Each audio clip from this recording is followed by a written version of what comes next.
Hello and welcome to Terry. We're running around in the jungle today. I was thinking about how sometimes people get a bit on my nerves, and I don't quite know why initially, because it's not like they've really done anything to me.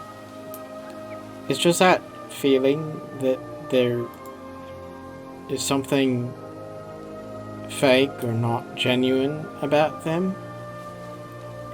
I think probably we've all had that feeling, haven't we?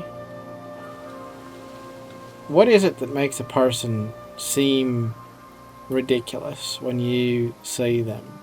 Something about their attitude. And the more I think about it, it's the body language, the cues of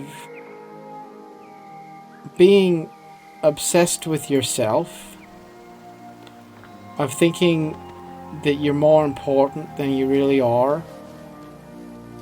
Imagine if there's an anthill and there's a little ant that lives in the anthill, and the ant thinks that he's destined to be the king of the anthill, and he wants to take over the world and build an empire for himself.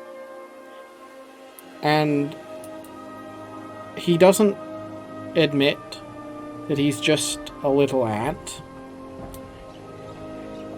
That ego would be ridiculous, wouldn't it? Because you'd look at the ant and you'd say, what folly? You're just an ant. It's not that you don't matter, but you're not all important. And there's so many people that have a sense of insecurity about life. Then they manifest that by trying to be in control of things, by acting like little things are really important things, by acting like their little achievements are somehow monumental. And really it all boils down to a sort of a denial about the nature of our lives. You see, we should look at life much as we look at animals in nature. Just as complete exactly the way they are, as being sufficient and enough without needing to meet any benchmarks.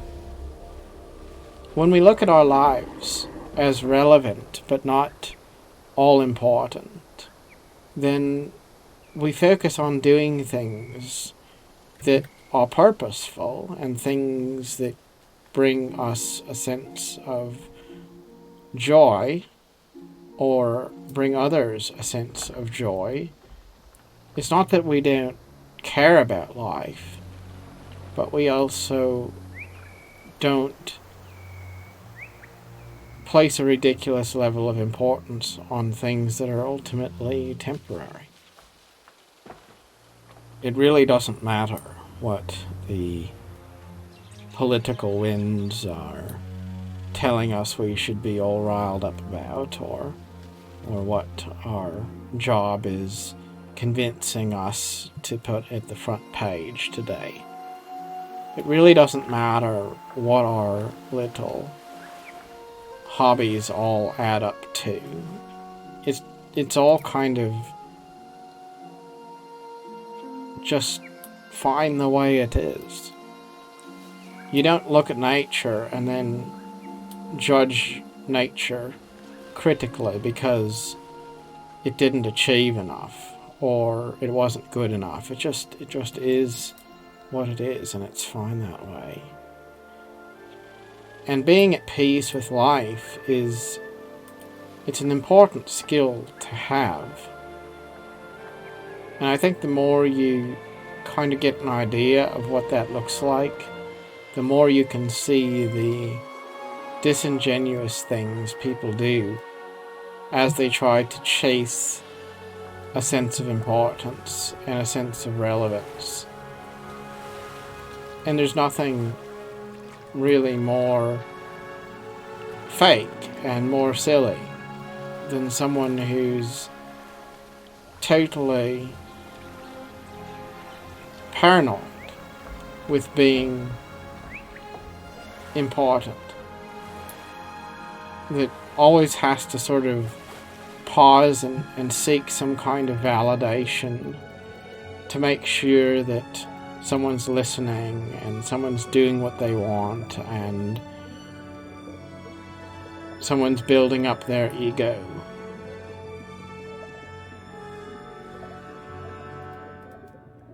Most people want the world to revolve around them. That's just the truth. And it doesn't. And so it's not that people are doing things that don't matter. It's not that they're doing the wrong things. It's why. Like, why do we do the things that we do? Do we do things because we just want to, or because we're trying to be useful or productive? Or do we do them because we're trying to feed our ego? What is our motivation in life? That's the question.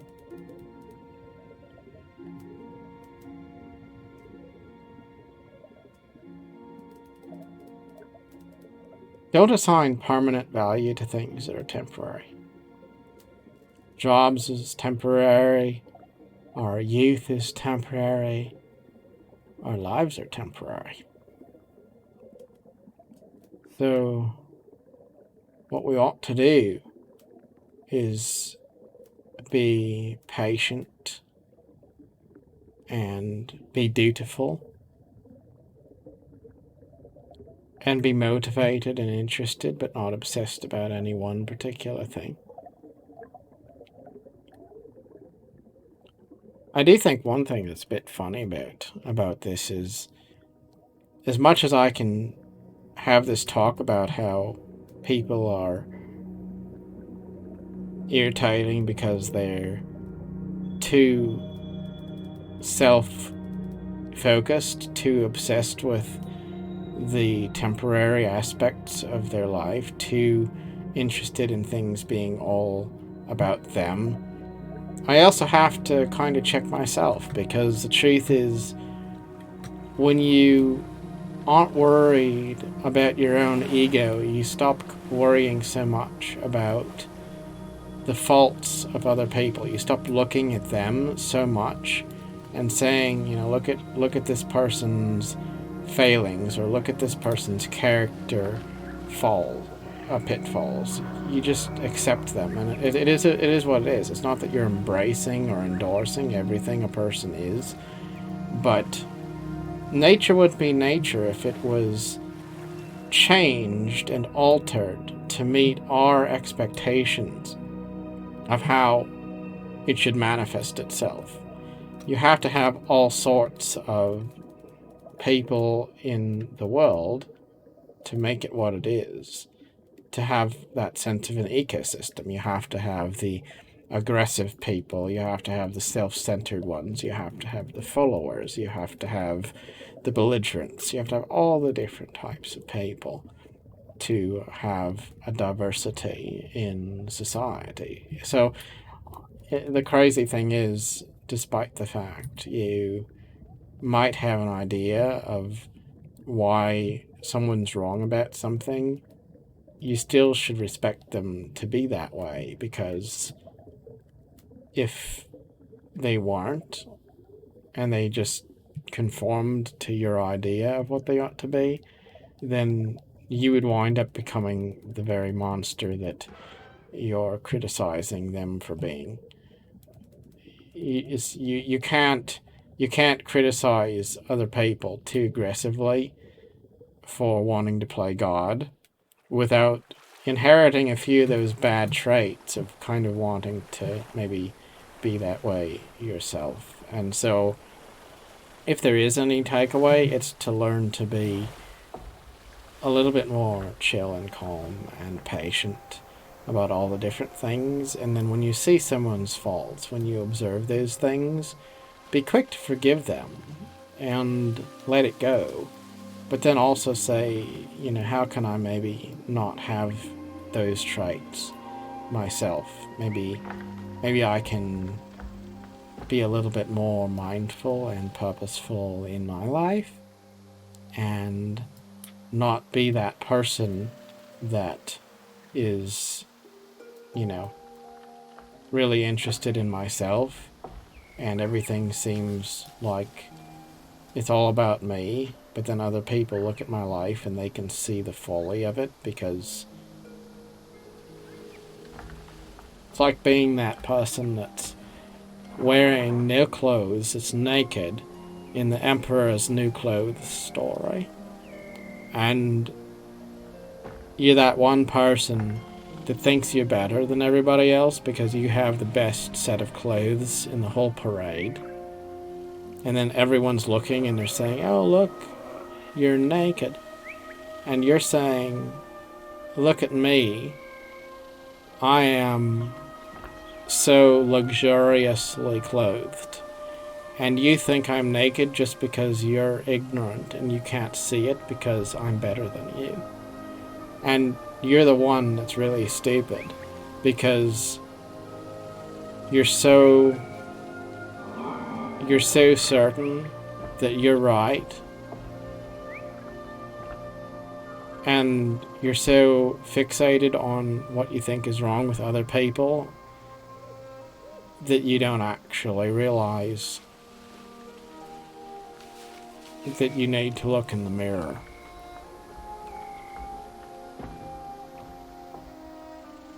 The purpose of life is not to convert people to your way of thinking.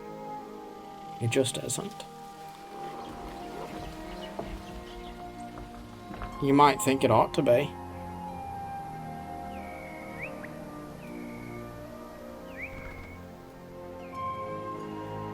But you have to let go of that.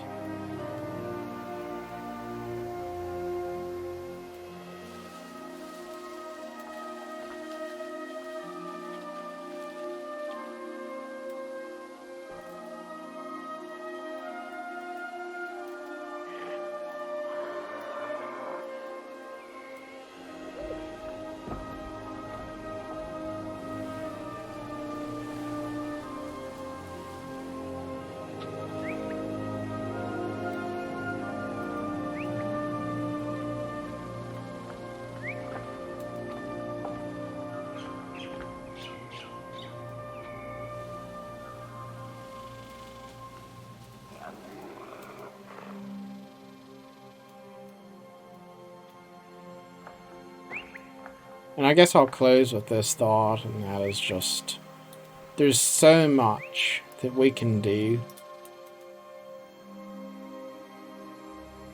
to achieve something in our lives that maybe we haven't achieved before.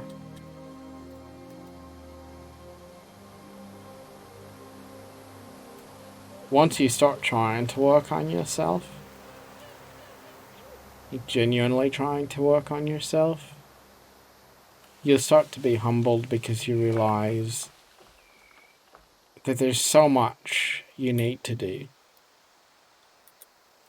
So many simple, easy things in your life that would make your life better, and then you just aren't really doing them. So many obvious opportunities that you haven't taken advantage of.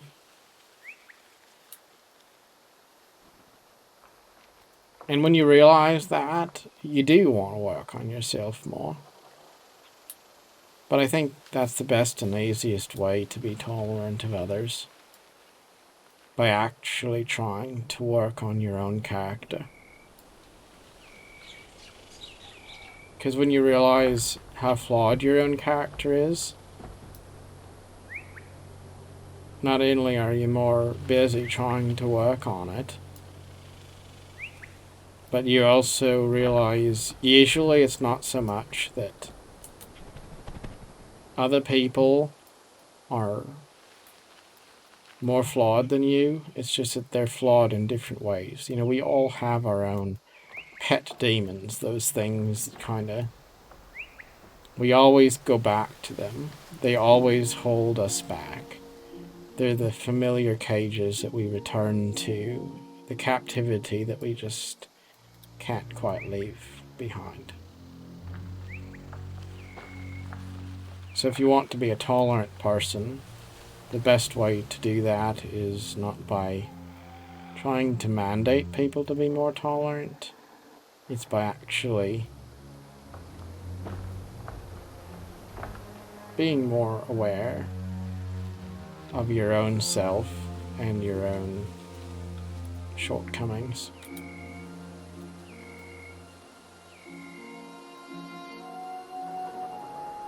Micro messages too, those are important.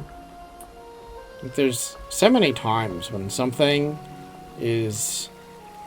it feels wrong, like you feel like you're not respected, or someone else feels like you don't respect them, and it's not really that anyone has done anything wrong or said anything wrong, but then you still don't feel very good about something, and that's because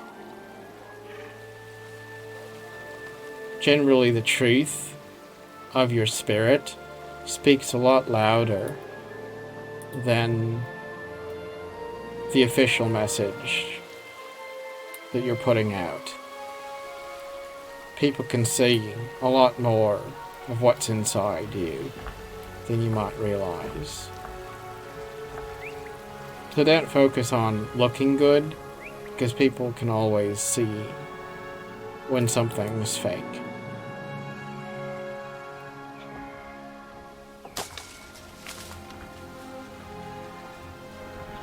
But if you're coming from the right place, then that's the law of attraction. Things just tend to work out the way they ought to, if your heart's in the right place to begin with. Even if your words aren't necessarily always right. In any case, thank you very much for watching. Till next time, I hope that you are having a wonderful day, and do find happiness and peace in whatever it is you're doing. Till next time, goodbye.